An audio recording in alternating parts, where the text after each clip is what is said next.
Escalating a regional power struggle. The United Arab Emirates is accused of secretly bombing Libya with help from Egypt, raising concerns that a proxy war is tipping over into direct involvement. But who is backing whom? This is Inside Story.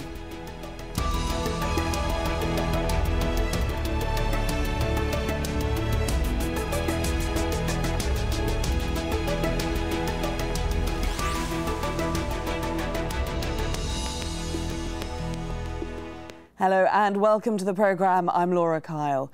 The political turmoil in Libya is exposing a growing gulf between rival Arab states and defining a proxy war over the threat to the region's old order since the start of the Arab Spring. Now, the United Arab Emirates is accused of carrying out air raids on militias in Libya with support from Egypt and said to have caught the US completely by surprise. Now, the UAE has dismissed as a diversion these claims of airstrikes, whilst Egypt's President Abdel Fattah al-Sisi says there was no involvement of Egyptian aircraft. The Arab uprising and the events that followed upset the established state system in the Arab world. And though alliances in this region are never easy to pin down, broadly speaking, we have two political blocs emerging. On the one side is Saudi Arabia, the UAE and Egypt. These are countries that have tried to contain or eradicate political Islam. And on the other side is Qatar and Turkey, two countries seen as sympathetic towards political Islam. Well, just hours before news broke implicating the UAE and Egypt in airstrikes on Tripoli, regional leaders had been meeting in Cairo to discuss Libya. Egypt's foreign minister says he and other leaders agreed not to intervene in the country. Egypt has put forward an initiative which the ministers have analysed and accepted as a complete plan that will restore security and stability in Libya. This initiative is based on a few principles.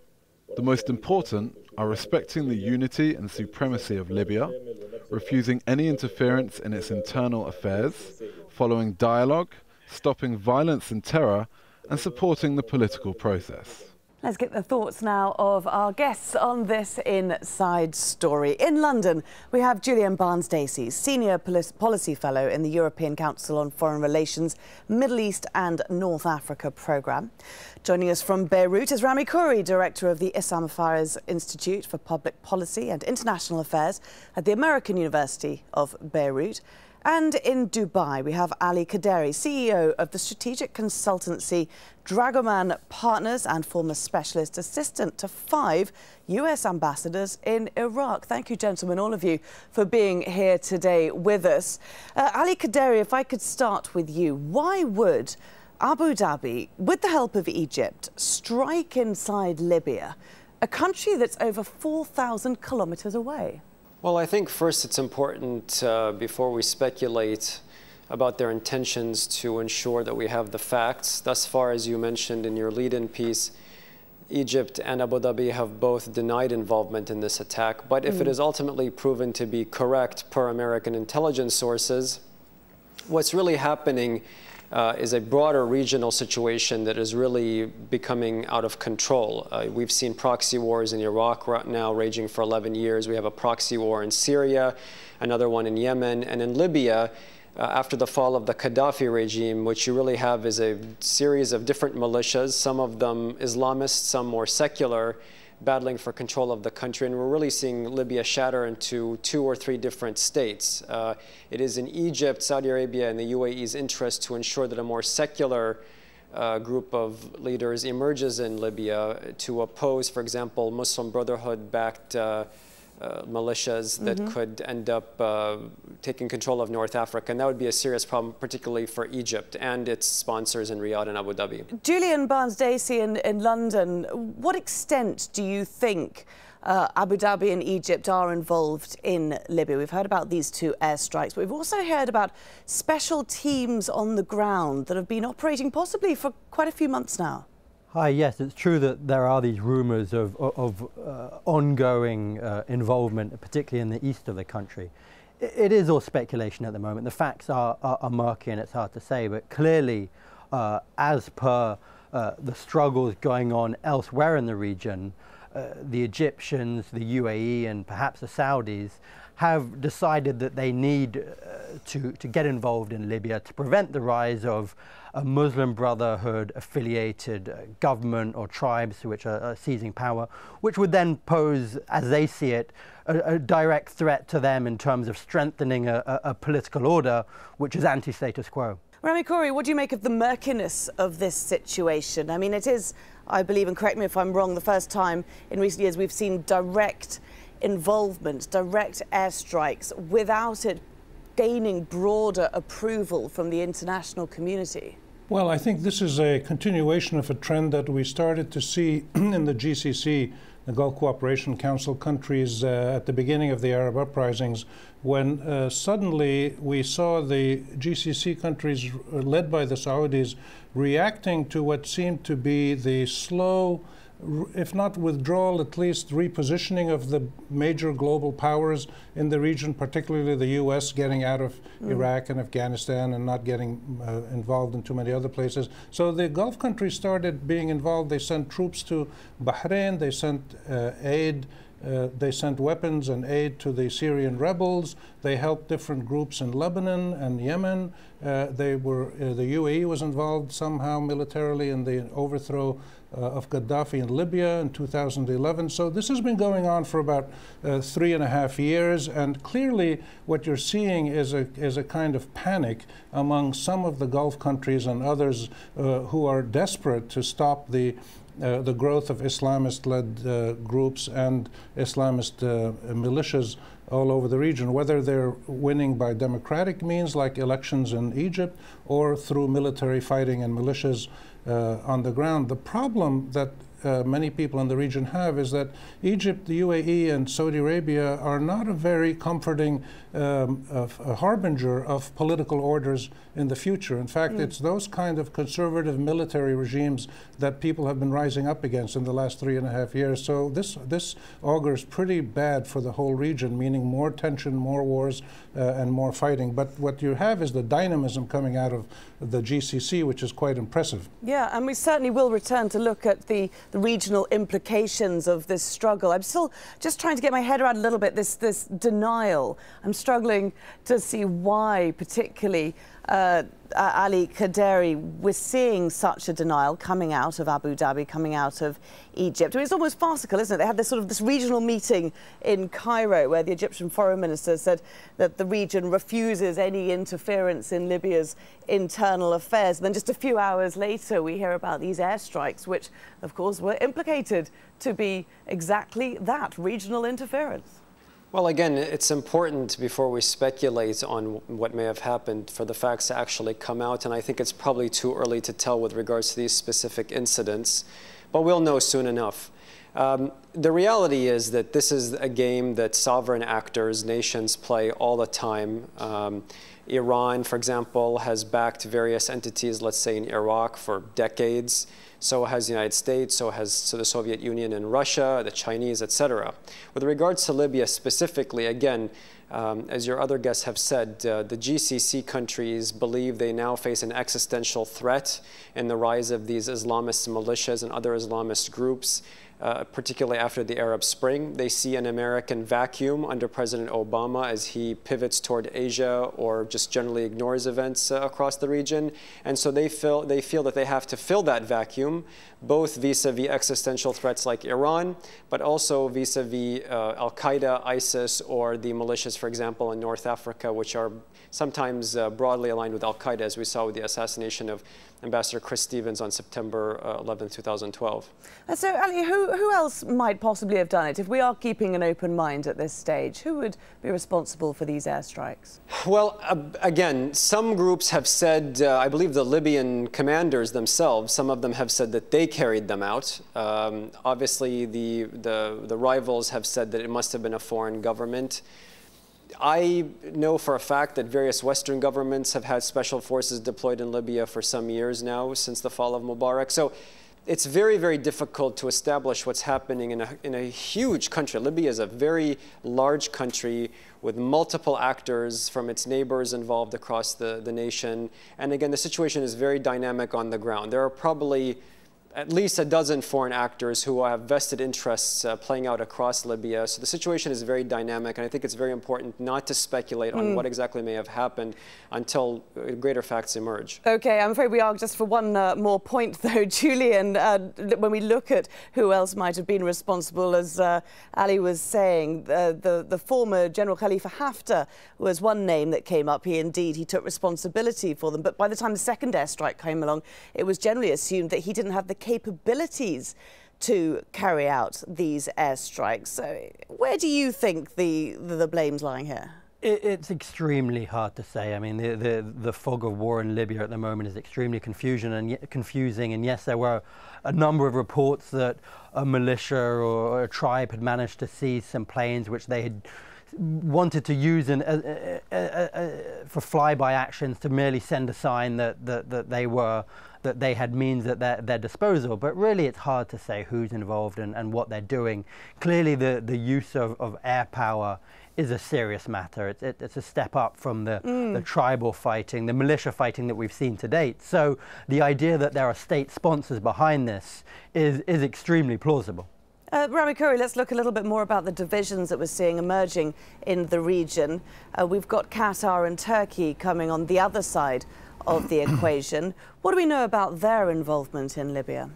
Well, I don't think it's easy to divide the whole region into two camps that represent the two poles of a new Cold War. You have a constant situation of shifting alliances based on short-term interests, and Qatar and Turkey have been working with some of the Islamist groups all across the region, and therefore people see them as supporting the Islamists, while Egypt and Saudi Arabia and others are against the Islamists, and the Iranians are helping their own Shiite and other allies in the region. But clearly these are situations where most of these actors, the regional actors, including small countries like Qatar and the UAE and big ones like Iran, Turkey, and Saudi Arabia, are learning how to throw their weight around in the region. They've been using military means recently, including a ground incursion from Saudi Arabia into Bahrain, which is quite extraordinary. I mean, it was basically a parade of Hummers, more or less, but it was a very symbolic physical movement of troops into Bahrain, making Bahrain unofficially a province of Saudi Arabia. Egypt is unofficially a protectorate of Saudi Arabia and the UAE because of the tremendous billions of dollars that those countries give Egypt.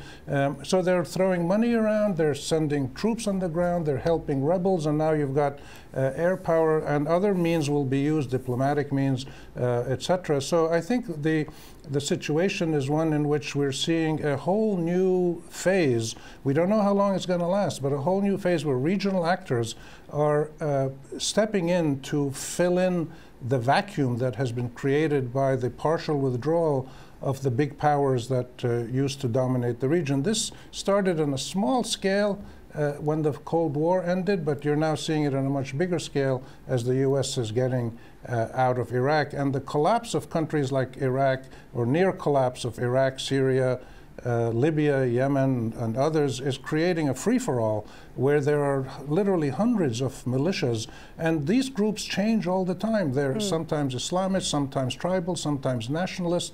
They will make different coalitions. You see it in Syria happening on a weekly basis. So I would shun trying to look at the region as two big camps with Qatar and Turkey against everybody else. This is really a situation, unprecedented situation of chaos and turmoil in many parts of the region. And there are indigenous players now, governments, armies, royal families, militias, Islamist groups, private sector people, all kinds of actors now are trying to find their niche and to reconfigure their countries, but it's going very, very slowly. A lot of shifting sands. Ali, let's look at what the Arab countries actually have at their disposal as they do figure out the alliances and choose who they're going to support in which country and why. I mean, for example, how strong is Abu Dhabi's military? Because we see these arms fairs and we see a lot of money being thrown around and a lot of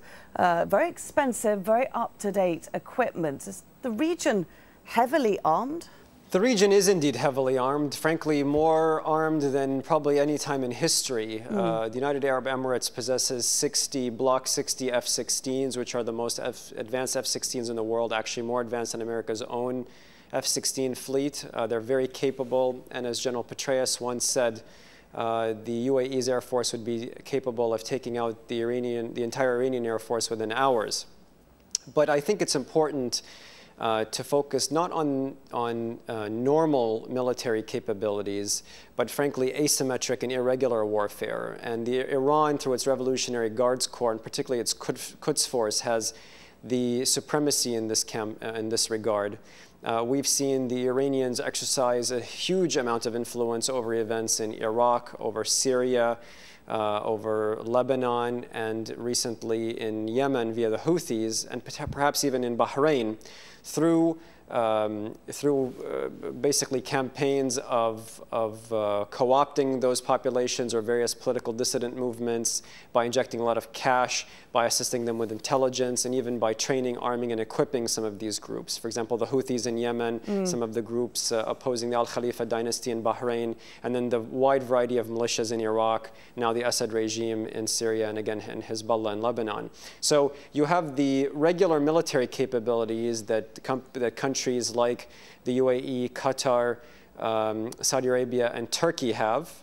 And collectively, they're spending probably over $100 billion on weapons purchases from the United States and Russia and other major powers like the UK and France. And then you have, like I said, the Iranians that are more focused on the irregular and asymmetric warfare campaigns through really using subversion as a means of exercising their regional hegemonic ambitions. And Rami, do you think that this situation is sparking even more of an arms race, where we're seeing countries seeking even more advanced and better equipped military weapons?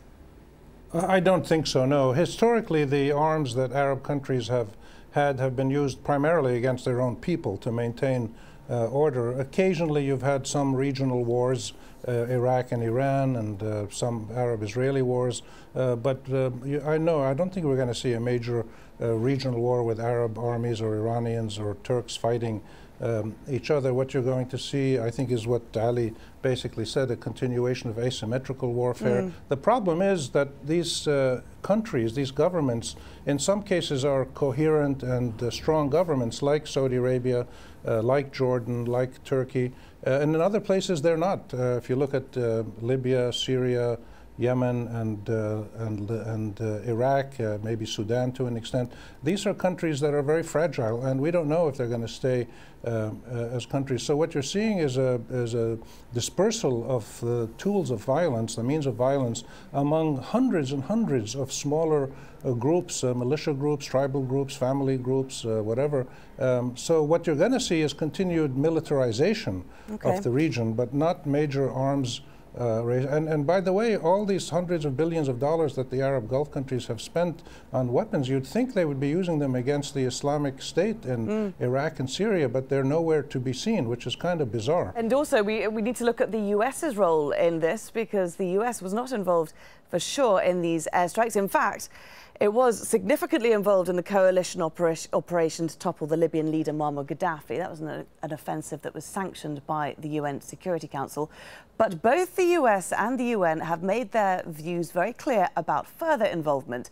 And the US State Department spokeswoman Jen Psaki said, "We believe outside interference exacerbates current divisions and undermines Libya's democratic transition." This was also echoed by the UN. Any kind of interference or foreign intervention won't help Libya to get out of the current chaos. So what is important is to support Libyans who want to fight chaos and who want to do it through a political process. No more conflict, no more confrontation, no more war, because this will only create a more chaotic situation, which is the worst situation for neighboring countries, for the European Union, for the international community. Julia, the US was very much caught off guard by these airstrikes. Why do you think it wasn't given any forewarning? It's going to be pretty embarrassing for the State Department.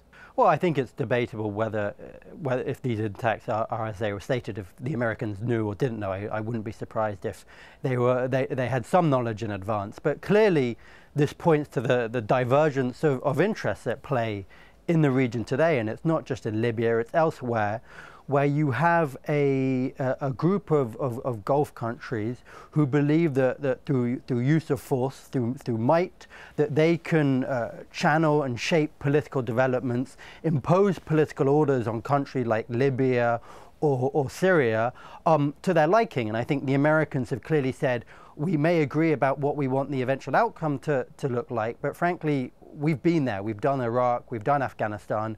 We see that the military force is just not a way of doing that. You don't achieve what you want to. The use of force is not as efficient as one would like.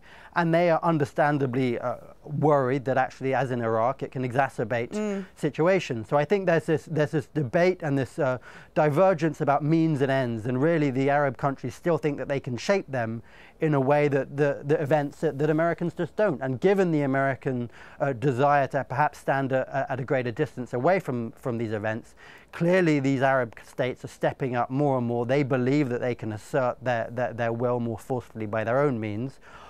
It remains to be seen where that will lead. I think in other countries, whether it be in Syria or elsewhere in the region, we've seen Arab countries step up, and they haven't been able to deliver what they intended, what they promised, and really actually the situation of conflict has intensified as a direct result of this foreign intervention. Ali, is it a good thing that the US steps back from the Arab region, or is it concerning that perhaps it may have lost its footing here? Generally speaking, I'm extremely concerned about America's leaving a vacuum in the Middle East under President Obama.